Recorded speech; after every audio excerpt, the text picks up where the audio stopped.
What's going on, everybody? My name is Chimpact, and welcome to week 7 of the Power Rankings. Let me know what you guys have for your top 10 of your Power Rankings. I'll start with mine. Number 10, I have Duncan Can't Die. Now, if you saw both teams before the battle, 90% of you, 99% of you would probably say that Duncan wins this game because Nexus didn't bring Defog on his team, and there's pretty much nothing that Nexus could do to stop him from winning with Sticky Webs plus Circuitry or even Tyranitar, because Metacham was pretty much a non-threat after Sticky Webs went up, and because he did have a Focus Sash Araquanid, he didn't really have Taunt on his team either. The Sticky Webs was going to go up because there was Focus Sash on the Araquanid, and after after the Sticky Webs goes up, like, only Zapdos really outspeeds anything on his team, and Circuitry will never lose to a Zapdos one-on-one. Well, not never, but likely it's going to be very rare for Circuitry to lose to Zapdos. With the Circuitry having Z Fairy, the Dazzling Gleam for the Gudra, so even if it was Assault Vest, it was not going to be able to take it after a Tail Glow. And Duncan just really overpowered his team and outsped everything with the Sticky Web, and it was just very good prep going to the game. This was a very crucial game for both of them. They were both 3-3 going to this, and whoever won this game basically got my top 10 slot. And like I said, both teams were 500 going into this, so it's going to be huge momentum for either one of the teams going into the final couple weeks of the season. So at number 9, I have Leo. Leo has a pretty big drop-off because of his back-to-back losses. The two teams that he's faced that have a winning record, he's lost to so far, so that's really not a good indicator of a strong team. But I know Leo is a really, really good coach, so I can definitely see him bouncing back. But his schedule doesn't get any easier from here, as four of the next 6 teams he faces have a winning record. So into the game, Leo really panicked when he saw the Scrafty this week, and it really hurt him. The bulk, like last week there was the Calm Mind Keldeo, and this week it was the bulk up Scrafty, so his opponents really just set up one move, and Leo really had no idea of how to do anything against them. And both times he went out to his Steelix initially to go for the explosion to try to just get some damage off. And it's been 3 weeks in a row where he essentially just sacks Steelix without doing anything with it, just exploding with it. And Steelix is actually very important to his team, but he's just like, he's forced to use it just to explode because it doesn't really have anything that's more expendable on his team. And when he sacked the Steelix to explode, he just left him wide open for the Togedemaru to just be able to flinch his team down and just hit him up with the Zing Zap. He only really flinched the Dragonite, but I don't really think Dragonite was capable of winning the game because there was the Primarina in the back. But like, he did flinch the Dragonite, but you got to put yourself in a position to win. And like, hacks will not be that big of a factor. And I feel like that was very indicative of this game. If Leo played against this, like, he wasn't prepped for the Scrafty that well, but if he played a bit more offensively, the Scrafty would have dealt a little bit less damage, and then he would have still probably had the Steelix to deal with the Togedemaru. Number 8, I have Under the Radar. So last week I talked about how Under the Radar needs to use his Zygarde a little bit better, and this week he used it a little bit better, but it still was a little bit lackluster because Envy doesn't have recovery on his team outside of the Togekiss, and the Zygarde is capable of beating the Togekiss one-on-one. The main problem that I had this week with Kelly is that he had a Mesprit with Stealth Rock, U-Turn, and Knockoff, and Envy's Defog is primarily going to be Togekiss and Rotom, and Mesprit doesn't beat either of those Pokemon with Knockoff and U-Turn. So I don't understand why you are running Stealth Rock on a Pokemon that is incapable of beating those two Pokemon, unless you're going to PP stall them out of Defogs, in which case he didn't even try to do. So when the Togekiss came in later on in the game, he went for Stealth Rock, and then I think he went for the U-Turn on the Togekiss as it went for Defog.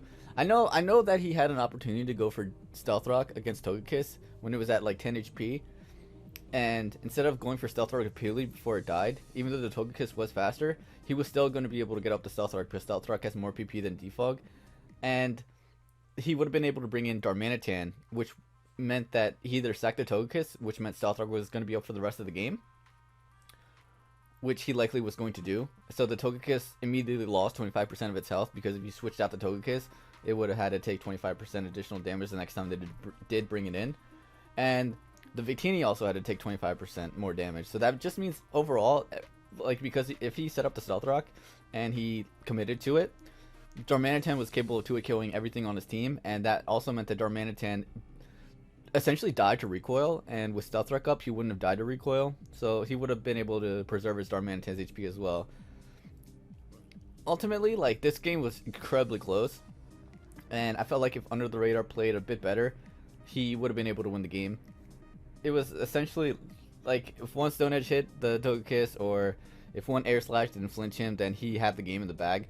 But like I said with Leo, you can't put yourself in positions. I mean, you have to put yourself in positions to win the game and not just blame hacks for losing the game. And I don't know, he could have played a little bit better. And he's only, he's only number 7. So number 6, I have Game Boy Luke. And I talked about this game as Leo was number 9, so I'm not going to go too deep into the game. But I really liked how Luke used the Scrafty to set up his Togedemaru. He used the Scrafty to eliminate the Steelix, and without an electric immunity, Togedemaru was free to just be able to spam Zing Zap, and he pretty much swept the rest of Leo's team with it. And Luke is 1-1 against 500 teams so far, and if he maintains this record for the rest of the season, he should have a decent seeding going into the playoffs. I think he plays 4 teams that are 500. So if he just goes 1-1 against them and he beats the 2 other teams that he plays, then he's 4-2, and he should have a pretty high seed going into the playoffs if the results do go like that. So I can definitely see Game Boy Luke wreaking some havoc later on. Number 5, I have Pokemon. Pokemon's game this week was very simple. He got off to an early lead and played with the lead to secure the win. Alakazam and Diancie with the lead are very, very difficult to beat because he had his opponent Otto had a Scarf Lottie, and Scarf Lottie is really difficult to really come back with a lead. Like, if you have a lead, Scarf Lottie does really, really well because you just have to secure KOs or just get off damage against Pokemon, and something else is going to be able to win. But when you're behind Scarf Lottie, your opponent isn't really scared as much because Scarf Lottie doesn't hit that hard. If they go for Draco Meteors, it's getting weaker. If they go for other attacks like Earthquake or Psychic, they're not as powerful, so you can take advantage of that as well. So, very solid win by Pokemon. Pokemon's next 3 weeks are going to be very difficult. He faces some very strong coaches, and if he doesn't do well, he might miss the playoffs entirely. But if he does well, if he beats all 3 of them, he might just have a top 2 or 3 seed because he does play A-Drive and Wolf, and those are 2 very good opponents that are, I think A-Drive right now only has 1 loss and Wolf has 2 losses, so the battle against Wolf is going to be very determinant of who is going to get the higher seed, seeing as how it's very similar to the game that Duncan had with Nexus this week. At number 5, or number, I lost track. At number 5, I have Wolf. So Wolf played very well this week. He was never in a position where he was pressured. Extra of a substitute was an interesting bring, but it worked really, really good for him. I really like he calculated how he could win the game with a 3-0 differential at worst, while potentially maintaining a 4-0 win. And Wolf has really come back after losing to Joey.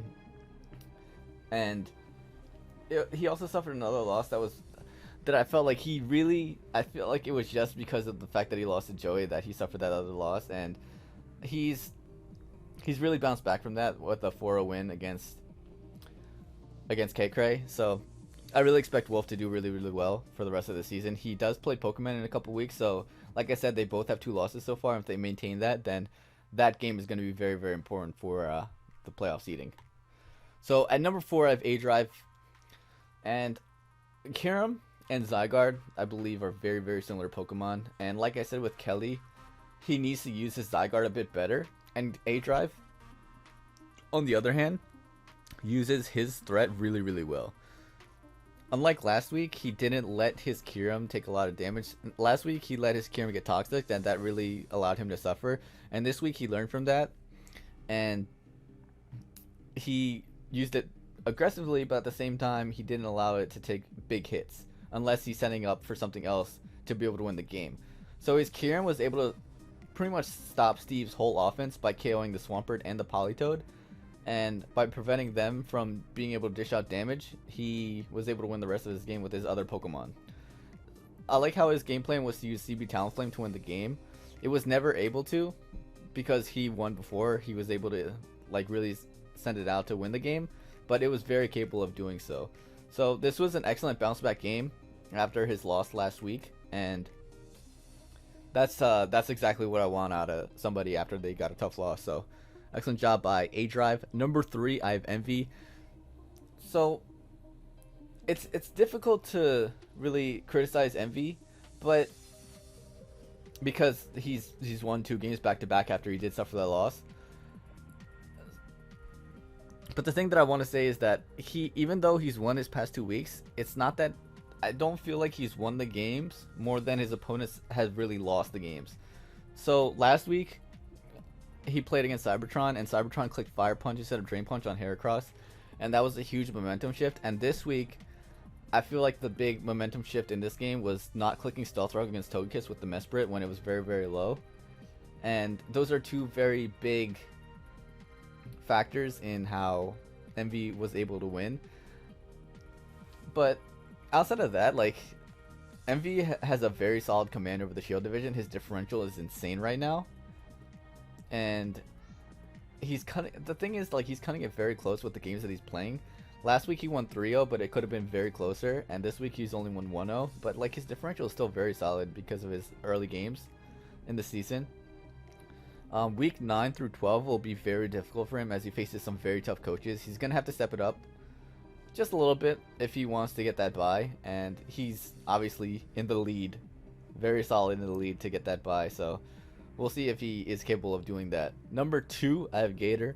Gator prepped very well this week, but I felt like Kale played his best game this season, and he had a pretty good matchup.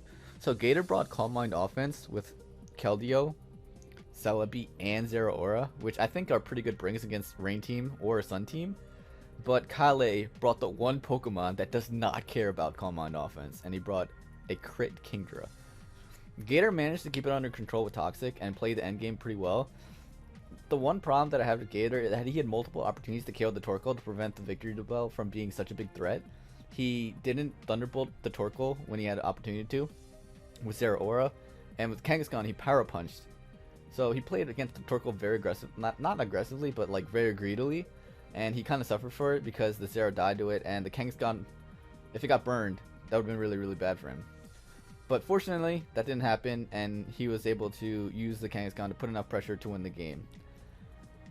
Very, very close game. I really like the fact that Gator preferred the Kingdra really, really well, because Gator, if you look at Gator's team, it's not a good matchup against Kingdra because Kingdra just uses its stabs very well against Gator's team. Like, he couldn't really bring the Heatran, even though it was a solid Dragon Resist, because Hydro Punch just annihilates its Surf, whatever he wants to use. Celebi can get Signal Beamed if it wasn't the Kingdra, the Crit Dress set, so it was a very tough matchup for Gator, and he overcame it, so that's actually just very impressive. And Kale also just played, like, he brought some really, like, the Crit Dress set was very, very intelligent. I really like that.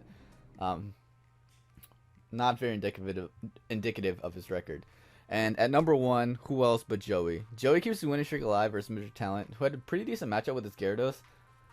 Joey really doesn't give his opponents opportunities to win the game, but in this week, there was a small opportunity for Mr. Talent to punish Joey because he went for Charge Beam against Drew, and if Charge Beam did miss, the Gyarados had an opportunity to be able to win the game, because not only does Waterfall have a chance to flinch, if it's at +1, he can get some crits or something like that, and the game will be able to snowball from there. But Glade was able to take a Waterfall, Comfy can take a Waterfall, he had other Pokemon that could take Gyarados' hits, but he didn't. If he didn't get the Charge Beam damage off, then the Gyarados was going to be very difficult to KO at that point. And another thing that I do want to mention is that Joey might be 7-0 right now, but if you look at the history of sports, or even draft leagues for that matter, there have been teams that have done very, very well in the regular season, only to not do well in the playoffs. 16-0 Patriots lost in the playoffs to the Giants. The Warriors, 73-9, best record in the history of the NBA, blew a 3-1 lead, famously. So Joey needs to stay hungry if he wants to be able to get this belt, that WBE belt. And that is it for my power rankings. Hope you guys enjoyed, and I'll see you guys next week.